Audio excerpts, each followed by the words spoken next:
Em nome do Pai, do Filho e do Espírito Santo. Amém. Caríssimos irmãos, hoje a Igreja celebra o 11º domingo do tempo comum. Agora, retomamos as leituras desse tempo e a Igreja nesse ano A está lendo o Evangelho de São Mateus.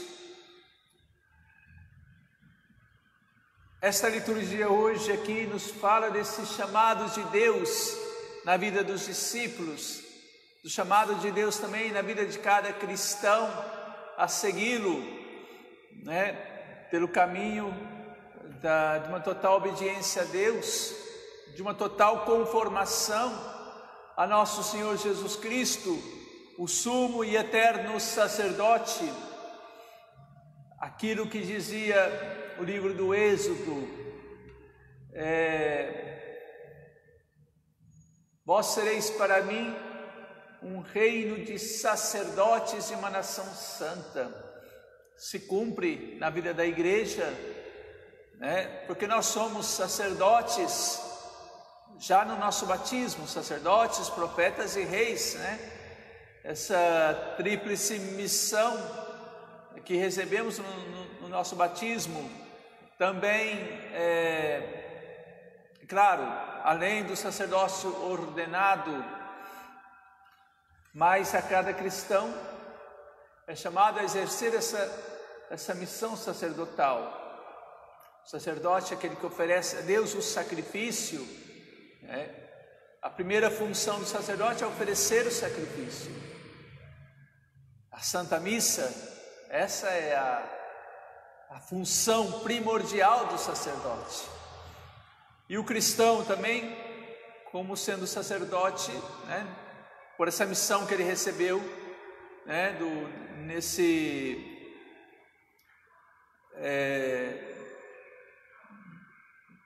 nessa missão batismal, ele também é chamado a oferecer a sua própria vida em sacrifício a Deus.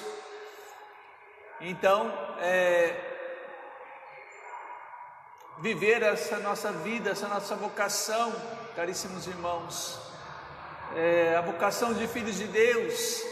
Nós fomos chamados para ser uma nação santa, Deus nos chamou à santidade, e a santidade, para chegar à santidade é necessário uma entrega total da nossa parte a Deus. Deus já nos separou pelo nosso batismo, nós somos consagrados, separados, e claro, a cada santo dia devemos nos separar mais, cada vez mais, do mundo e do pecado, que não fazem parte da vida do cristão, uma vida mundana. Sim, estamos nesse mundo, vivemos nesse mundo, mas não somos deste mundo, E então precisamos sempre ter essa consciência, da igreja a qual eu pertenço. Eu sou filho de Deus, eu não sou filho do mundo, sou filho de Deus, e os filhos de Deus vivem na presença de Deus. Então, nosso Senhor Jesus Cristo quis a constituição da sua igreja em torno dos seus discípulos, Por isso ele chamou também, além de todo cristão pelo seu batismo, ele chama pessoas escolhidas, para poder então dar a vida por ele, e para poder oferecer então o único e verdadeiro sacrifício que nos salva, que é o sacrifício incruento da cruz, que se realiza a cada altar, a cada santo dia. Se realiza o amor de Deus por nós. São Paulo dizia aos Romanos: quando éramos fracos, Cristo morreu pelos ímpios, no tempo marcado. Então a prova que Deus nos ama, que Cristo morreu por nós quando éramos ainda pecadores. Olha só, talvez é fácil dar a vida por uma pessoa santa, talvez justa. A mãe, muitas mães, né, chegam a dar a vida pelos seus filhos, né? Santa Diana Beretta-Molla, uma santa que foi canonizada aqui, né? Uma santa aqui do Brasil, italiana, porém viveu aqui no Brasil, e que deu a própria vida para que fosse salvo o seu filho. Então, sim, podemos dar a vida pelo outro, né? Mas dar a vida por outro que é mau, que é pecador, caríssimos irmãos, esse só Cristo fez, né? Alguns santos também fizeram, mas precisamos dessa graça de nosso Senhor Jesus Cristo. Cristo morreu por nós pecadores. Aqui está a prova do amor de Deus por cada um de nós. Quando éramos inimigos, nós fomos reconciliados com Ele pela morte do seu Filho Jesus Cristo, né? Então, caríssimos irmãos, nosso Senhor Jesus Cristo, que se ofereceu na cruz por nós, nos deixando este sacrifício da nossa reconciliação, o sacrifício da cruz que se renova nos altares da nossa igreja, constituiu então essa igreja em torno destes apóstolos que Ele chamou, né? Aqui o Senhor diz: a messe é grande, os trabalhadores são poucos, pedi ao dono da messe que envie trabalhadores. Temos que sim rezar pelas vocações, para que Deus suscite, né, vocações para que estejam dispostos a anunciar Jesus Cristo numa total gratuidade, né? De graça recebestes, de graça deveis dar. Tudo que nós temos, nós recebemos de Deus, nessa total disponibilidade, nessa total gratuidade. É assim que vai o discípulo, né? E Jesus chamou então esses 12 aqui, nomeados, que a cada Santa Missa, na oração eucarística número 1, no cânon, né? Aquela oração que a igreja sempre rezou, né?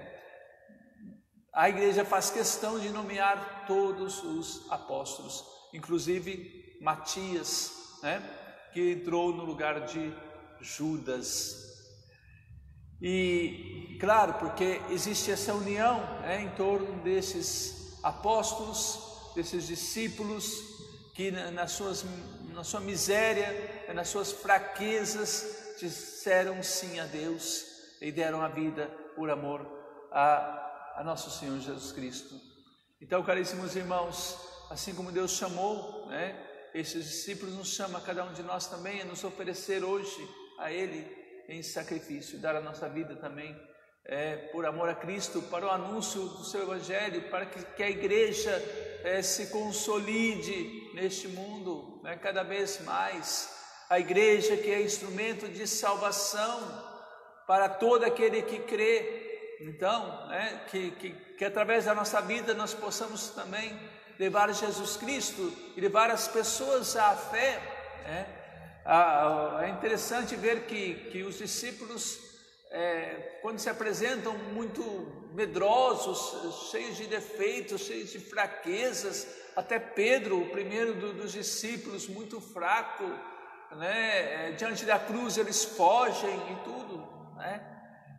Para mostrar que a força vem de Deus e não do ser humano. Então não olhemos para a nossa vida com esse viés negativo, não, de que eu não sou digno, que eu sou pecador, que sou isso, aquilo. Sim, você é um grande pecador, sim, somos pecadores, mas a graça de Deus é maior que os nossos pecados. É essa graça que somos chamados a olhar e a seguir, não a nós mesmos. Claro, eu sou uma porcaria. O que é que eu sou? Se a graça de Deus não age em mim, então deixe ser conduzido por essa graça de Deus. Não vive aí, né, num vitimismo e tudo mais, como, né, que tudo conspira e eu sou isso, sou aquilo. Sim, somos tudo isso, mas a graça de Deus, dizia São Paulo, não é em vão, não foi em vão em mim a graça de Deus. Eu que, dizia São Paulo, eu sou considerado um aborto, eu nem mereceria ter nascido por ter perseguido a igreja de Deus.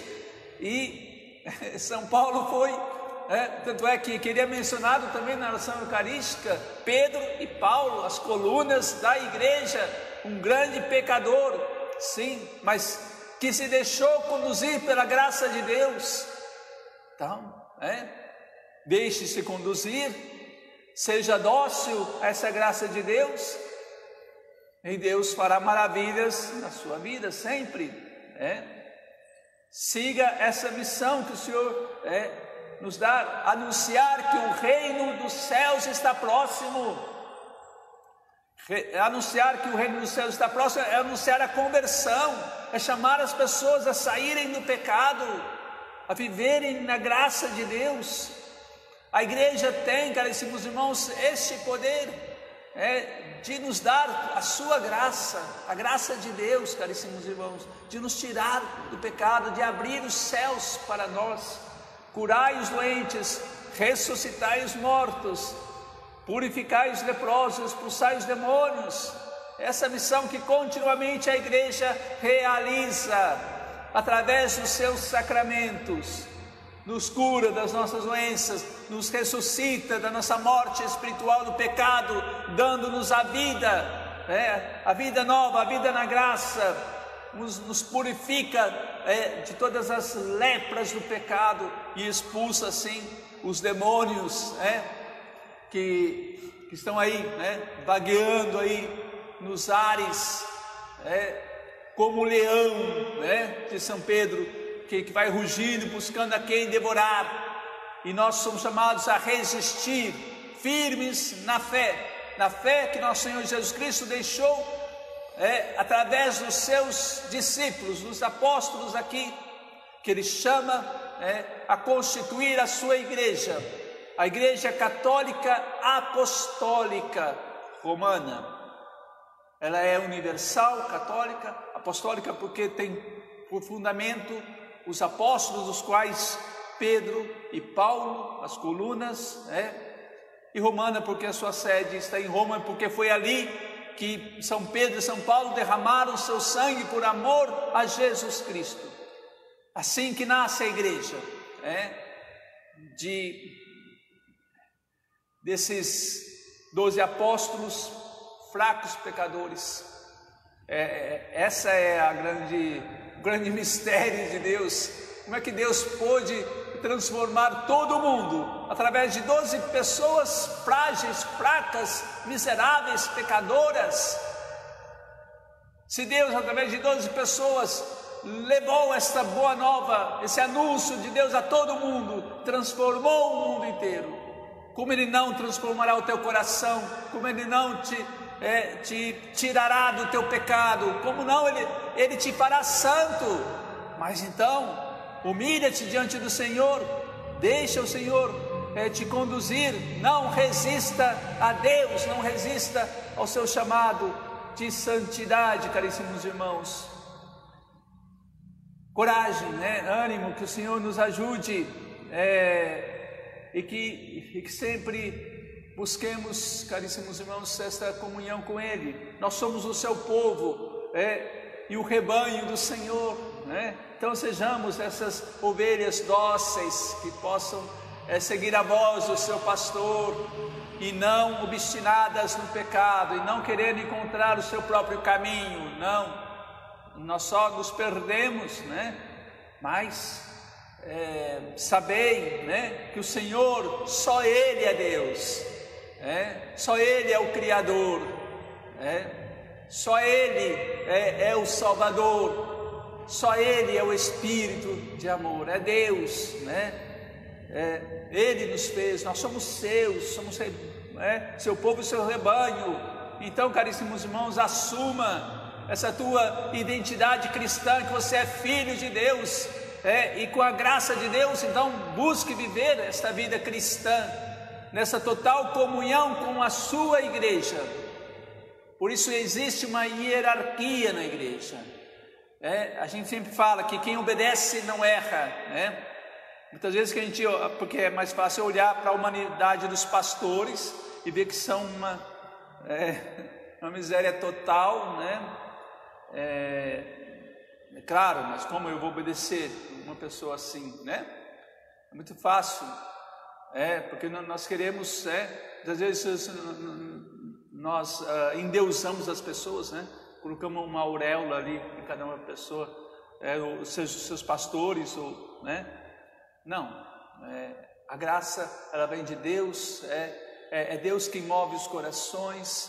A nós cabe entrarmos nessa total obediência a Deus e deixar Ele nos conduzir, né?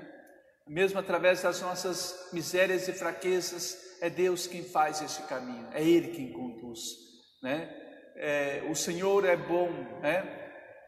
Nosso Deus, a sua bondade perdura para sempre, seu amor é fiel eternamente. Então confia nesse amor de Deus, né? Saiba que Deus que te criou para a vida eterna te dará os meios para chegar, mas claro, se coloque ali na vontade de Deus, não mais lutando contra Deus, mas aderindo a Deus, fazendo a vontade de Deus, obedecendo a Deus, assim como foram os discípulos, que receberam o Espírito Santo e ali não mais tinham medo, não mais se escondiam, mas a igreja então, ela iniciou a sua missão neste mundo, né? E um dia terminará, caríssimos irmãos, a sua missão, onde nós iremos todos para Jerusalém celeste, né? O Apocalipse é belíssimo, porque ele fala muito daquilo que será a vida cristã diante de Deus, onde nós seremos levados para Jerusalém celeste, cujo fundamento são os 12 apóstolos, diz ali no Apocalipse, que a cidade santa tem como fundamento os 12 apóstolos. Olha só a igreja, caríssimos irmãos, que hoje caminha aqui, claro, seguindo a nosso Senhor Jesus Cristo, né? Tendo hoje o sumo pontífice como esse vigário de Cristo aqui na terra, o Santo Padre o Papa, sucessor de Pedro, os bispos, sucessores dos apóstolos. Um dia estaremos no reino dos céus com toda a igreja reunida e com todos os apóstolos ali. Então, aquilo que nós vivemos aqui, talvez muitas vezes em figuras, ali será muito claro, né? Muito claro. Aqui nós vemos um espelho um pouco embaçado, de São João, mas lá veremos Deus como Ele é, né? E aquilo que é a sua igreja realmente. Então, coragem, caminhamos hoje com aquilo que a igreja nos dá, né? Que é o alimento de vida eterna, que é nosso Senhor Jesus Cristo, que hoje se entrega por cada um de nós. E vivamos então essa nossa fidelidade a Deus e o nosso amor à sua santa igreja. Que o Senhor nos abençoe nesse santo dia, no dia do Senhor, no dia da ressurreição. Louvado seja nosso Senhor Jesus Cristo. Para sempre seja louvado.